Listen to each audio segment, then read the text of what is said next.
Dans ce petit problème, donc on a loué une voiture pour 14 € la journée et on suppose que le prix de revient du carburant est de 0,12 €, c'est-à-dire 12 centimes par kilomètre parcouru. Donc on appelle X le nombre de kilomètres parcourus et on veut déterminer en fonction de X le prix de revient, qu'on va appeler f de X, d'une journée de location. Et on demande quelle est la nature de cette fonction. Déjà on peut dire que ça n'est pas une fonction linéaire, parce que pour que ce soit une fonction linéaire, il faudrait que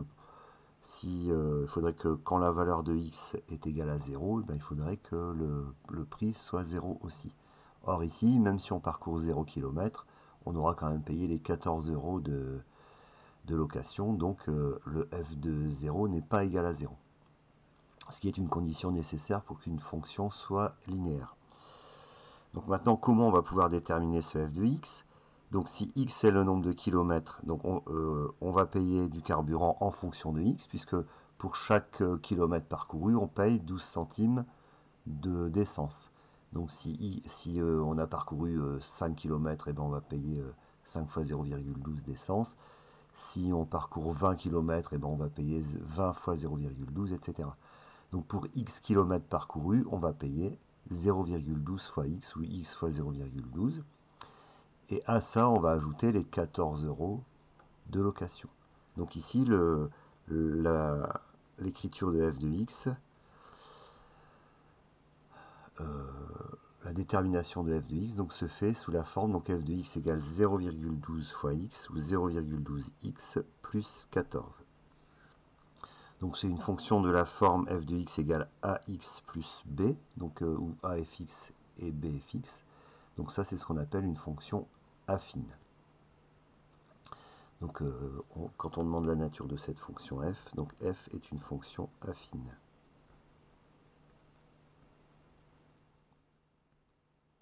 Voilà.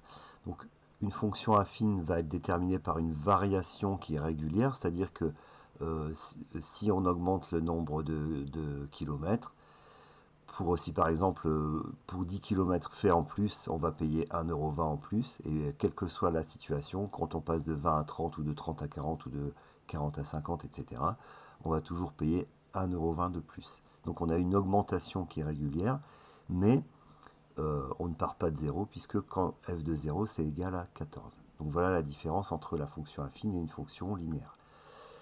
Donc si on veut calculer l'image par exemple de 6, donc ça veut dire qu'on va calculer le prix payé pour 6 km parcourus. Donc f de 6 est égal à quoi?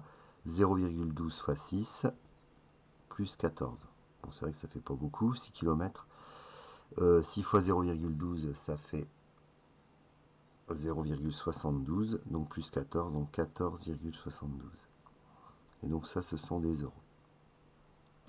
Donc quand on calcule l'image d'un nombre, c'est que le nombre c'est l'antécédent, et donc on le met entre parenthèses et on va remplacer dans l'expression de la fonction le x par la valeur en question.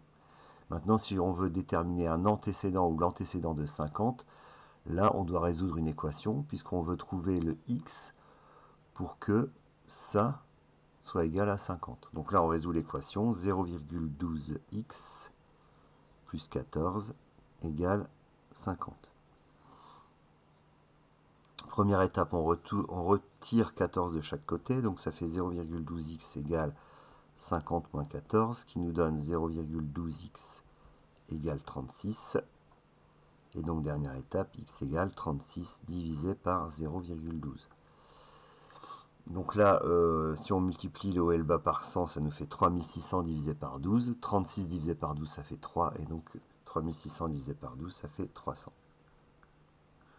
Donc ça veut dire que avec 50 € de prix de location, on va pouvoir parcourir 300 km.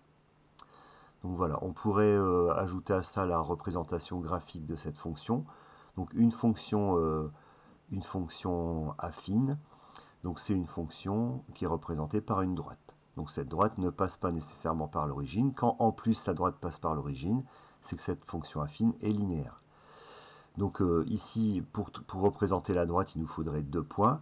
Donc on pourrait prendre un premier point qu'on va appeler A, qu'on a facilement quand x vaut 0, puisque f de 0 c'est égal à 14. Donc on aurait le point d'abscisse 0 et d'ordonnée 14.